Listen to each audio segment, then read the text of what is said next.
कागदाची नाव होती, पाण्याचा किनारा होता. कागदाची नाव होती, पाण्याचा किनारा होता. मित्रांचा सहारा होता, खेळण्याची मस्ती होती. मित्रांचा सहारा होता, खेळण्याची मस्ती होती. मन हे वेडे होते, कल्पनेच्या दुनियात जगत होतो. मन हे वेडे होते, कल्पनेच्या दुनियेत जगत होतो. कुठे आलोय या समजूतदारीच्या जगात. कुठे आलोय या समजूतदारीच्या जगात.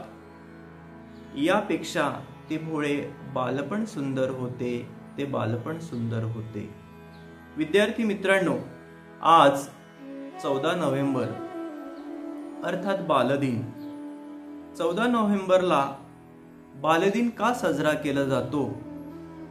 मित्रांनो, 14 नोव्हेंबर हा महान भारतीय स्वातंत्र्य सेनानी आणि भारताचे प्रथम पंतप्रधान पंडित जवाहरलाल नेहरू यांचा जन्मदिवस म्हणजे 14 नोव्हेंबर. मित्रांनो, पंडित जवाहरलाल नेहरूंना मुलं खूप आवडायची. मुलावर त्यांचा खूप प्रेम होते. मुलंही त्यांना चाचा नेहरू म्हणून हाक मारायचे.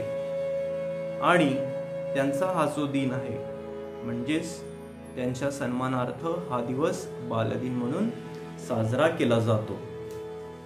मित्रांनो, पंडित जवाहरलाल नेहरू म्हणायचे की मुलं ही आजची मुलं ही उद्याचा भारत घडवतील. या देशाचे भविष्य म्हणजे मुलंच आहे. तसेच या मुलांच्या शिक्षणासाठी आणि त्यांच्या कल्याणासाठी विशेष लक्ष देणे अत्यंत गरजेचं आहे. आपण मुलांची जितकी चांगली काळजी घेऊ तितकी राष्ट्र उभारणी चांगली होईल. ही राष्ट्राची मुलं म्हणजेच राष्ट्राची एक मौल्यवान संपत्ती आहे. देशाला विकसित राष्ट्र घडवण्यासाठी पंडित जवाहरलाल नेहरू विशेषतः मुलांचे कल्याण, हक्क, शिक्षण आणि सर्वांगीण सुधारणा यासाठी ते अत्यंत उत्साही होते. त्यांचा स्वभाव खूप प्रेरणादायी होता. त्यांनी मुलांना नेहमीच कठोर परिश्रम आणि शौर्याची कृती करण्यासाठी प्रेरित केले. खरंच मित्रहो, आदर्शाचा पाया लहान मुलांमध्ये मजबूत करणे हा बालदिनाचा महत्त्वपूर्ण संदेश असला पाहिजे. मुलामध्ये असलेल्या कलागुणांना वाव देऊन स्वावलंबनाचे शिक्षण दिले पाहिजे.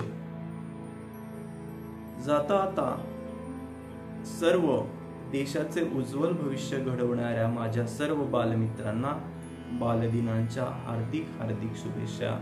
धन्यवाद.